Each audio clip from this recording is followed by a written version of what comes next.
Buenas noches, mi nombre es Vanessa García, soy médico residente del segundo año de la especialidad de radiología del Hospital Nacional Edgardo Rebolletti Martins por la Universidad Nacional Mayor de San Marcos. Hoy vamos a tocar el tema de colecistitis aguda en ecografía.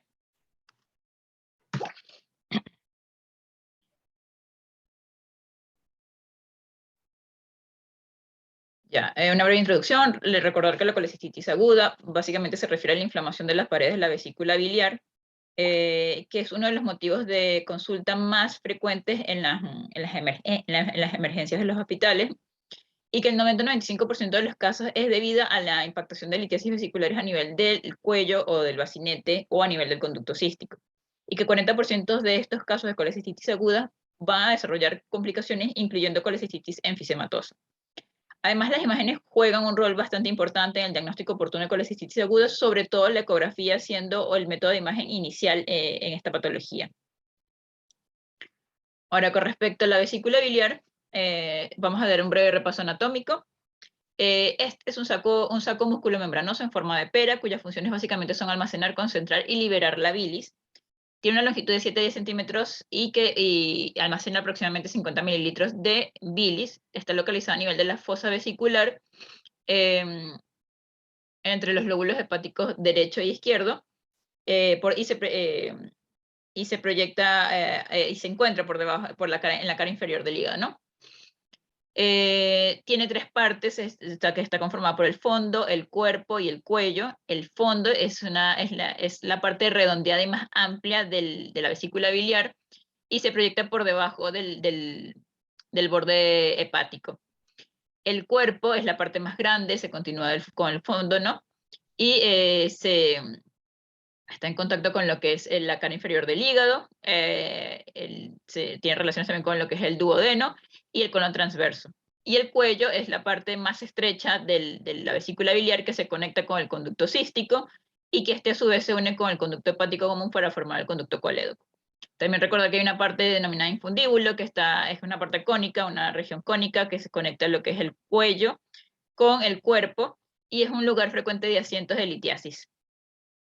La irrigación está por la arteria cística y el drenaje venoso por la vena cística. La inervación va a estar dada por un componente, por un suministro autónomo que va a ser dado por el nervio vago y un suministro simpático dado por el plexo celíaco. Con respecto a la anatomía ecográfica de la vesícula biliar, para la realización de este examen se le solicita al paciente un ayuno aproximado de 6 a 8 horas para que la vesícula esté adecuadamente distendida y podamos tener imágenes óptimas de la misma, ¿no? La localización, como lo mencionamos, es inferior, o sea, en la cara hepática inferior, en la fisura interlobar entre los lóbulos hepáticos derecho e izquierdo. Tiene unas medidas normales, ¿no? En longitudinal, menores de 10 centímetros y en transverso menores de 4 centímetros, con un grosor de pared menor de 3 milímetros, y cuyo contenido tiene que ser básicamente anecogénico o anecoico, ¿no? Importante siempre tener cortes transversales y longitudinales, ¿no? Ahora, entrando en materia, vamos a hablar de los hallazgos ecográficos de la colecistitis aguda, ¿no? Vamos a comenzar por el más frecuente. Está relacionada la presencia de litiasis o colelitiasis, ¿no? La litiasis vesicular o colelitiasis está relacionada hasta en un 95% de los casos de colecistitis aguda, ¿no? Se presenta hasta en un 95% de los casos, ¿no? Y en estos casos lo vamos a ver como focos hiperecogénicos redondeados, móviles, que pueden ser únicos o múltiples, y que dan este artefacto de sombra acústica posterior, ¿no? Algunos cálculos o algunas litiasis menores de 3 milímetros pueden no dar sombra acústica posterior y hay que tenerlo en cuenta, ¿no? Otro de los hallazgos que encontramos es el engrosamiento mural, difuso mayor de 3 milímetros.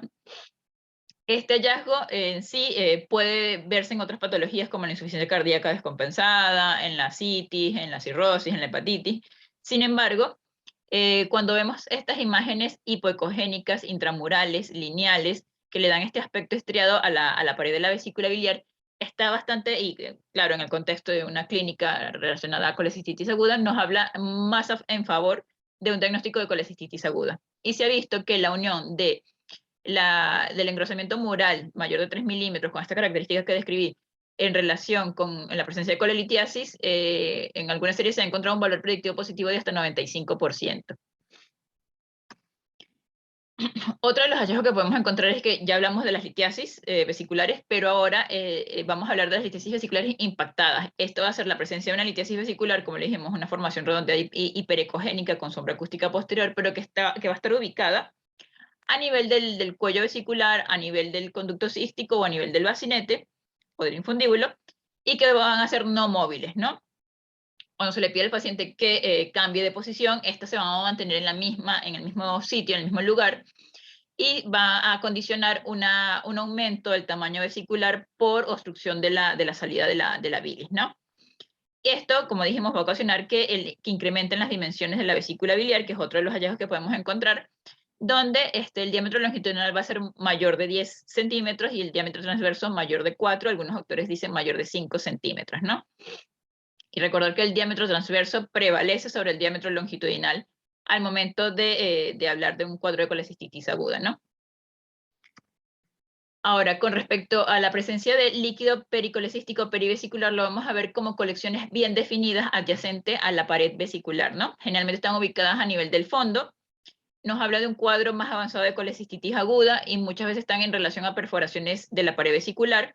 Por eso también se ubican, al igual que las perforaciones, cerca del fondo vesicular, ¿no? En este caso vemos una vesícula biliar distendida, ¿no? De paredes engrosadas, de forma difusa, con presencia de barro biliar al declive, y la presencia de una pequeña colección adyacente al fondo vesicular. En estos cortes de ecografía, donde vemos un corte transversal de la vesícula biliar y un corte longitudinal, vemos al igual una vesícula biliar de paredes engrosadas con presencia de barro biliar y la presencia de una colección un poco mayor que la anterior a nivel del fondo vesicular, ¿no? Tener en cuenta esto, este hallazgo, porque como le dije, está en relación a un cuadro de colecistitis aguda un poco más avanzada y que amerita probablemente una resolución quirúrgica más urgente, ¿no? Una resolución quirúrgica urgente. Con respecto a al uso del Doppler en el estudio ecográfico de la colecistitis aguda, vemos que uno de los signos a tener en cuenta es la hiperemia mural.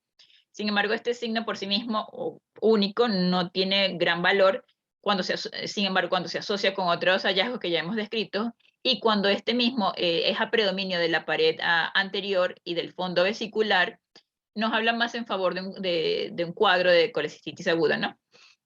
O es un dato un poco más sensible, ¿no? Y por último, pero no menos importante, tenemos el signo de Murphy ecográfico positivo, donde es parecido al signo de Murphy clásico, de clínico.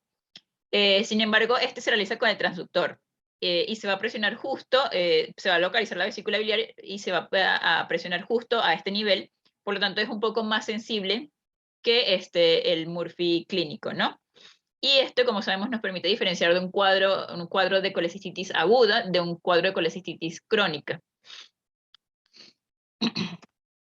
Ahora vamos a hablar un poco de las complicaciones de la colecistitis aguda. Una de las más temidas es la colecistitis enfisematosa, donde lo que vamos a tener es la presencia de aire a nivel de la pared o a nivel intraluminal, ¿no?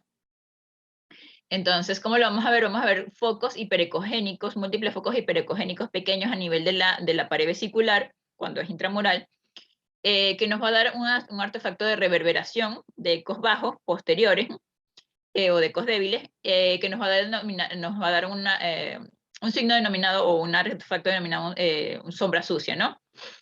Que a diferencia de la sombra acústica posterior, esta va a ser un poco menos hipoecogénica, a diferencia de las litiasis, por ejemplo, las clasificaciones.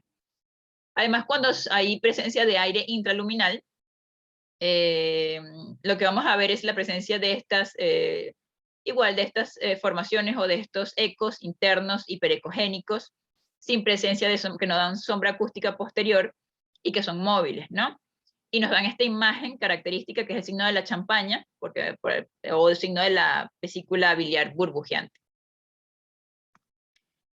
Otras las complicaciones en la perforación vesicular, donde vamos a ver una disrupción o una solución de continuidad a nivel de la pared vesicular, y que junto a esta vamos a encontrar generalmente una pequeña colección adyacente, ¿no? Generalmente las perforaciones, como mencionamos anteriormente, van a ser más frecuentes a nivel del fondo, igual que las colecciones, ¿no? Y esto se debe básicamente por una menor irrigación a este nivel, ¿no? Al nivel del fondo vesicular. Otra de las complicaciones es la colecistitis gangrenosa, que es más frecuente en pacientes diabéticos y que básicamente se debe a un proceso de isquemia por un aumento de la presión intraluminal. En ella vamos a ver, lo más importante que vamos a ver es la presencia de membranas intraluminales, como lo vemos en la imagen, y que básicamente se deben al desprendimiento de la mucosa de la pared de la vesícula biliar, ¿no? Por último, vamos a hablar de un poco de la colecistitis aguda alitiásica, en la cual este tipo de colecistitis aguda alitiásica representa del 3 al 5% restante de lo que es la colecistitis aguda, ¿no? El 95% se deben litiásicas y de 3 al 5% alitiásica. Y en ella va a compartir hallazgos similares a los ya descritos, por ejemplo, un engrosamiento difuso de la pared mayor de 3 milímetros con ese aspecto estriado, un incremento de las dimensiones de la vesícula biliar, puede haber colecciones adyacentes, puede haber aire como complicación, aire mural o intraluminal, eh, puede haber incremento de la vascularidad mural. Sin embargo, en este caso no vamos a ver presencia de litiasis vesiculares en el interior de la vesícula biliar. Y lo más importante es que esto se da en el contexto de un paciente bastante crítico, bastante grave, pacientes ingresados en UCI, pacientes grandes quemados, sépticos. En este tipo de pacientes es donde vamos a sospechar la presencia de una colecistitis aguda litiásica y obviamente no evidenciamos la presencia de litiasis dentro de la vesícula biliar. Por último, para concluir, la colecistitis aguda sabemos que es un motivo bastante frecuente de consulta en las emergencias de los hospitales, por lo tanto, amerita un diagnóstico oportuno para un manejo adecuado. Las complicaciones, aunque poco frecuentes actualmente porque se ha implementado hay métodos de diagnóstico bastante, que nos llevan a un diagnóstico bastante oportuno, ¿no? Cuando se presentan estas complicaciones, conllevan alta mortalidad y el uso de tratamientos más agresivos.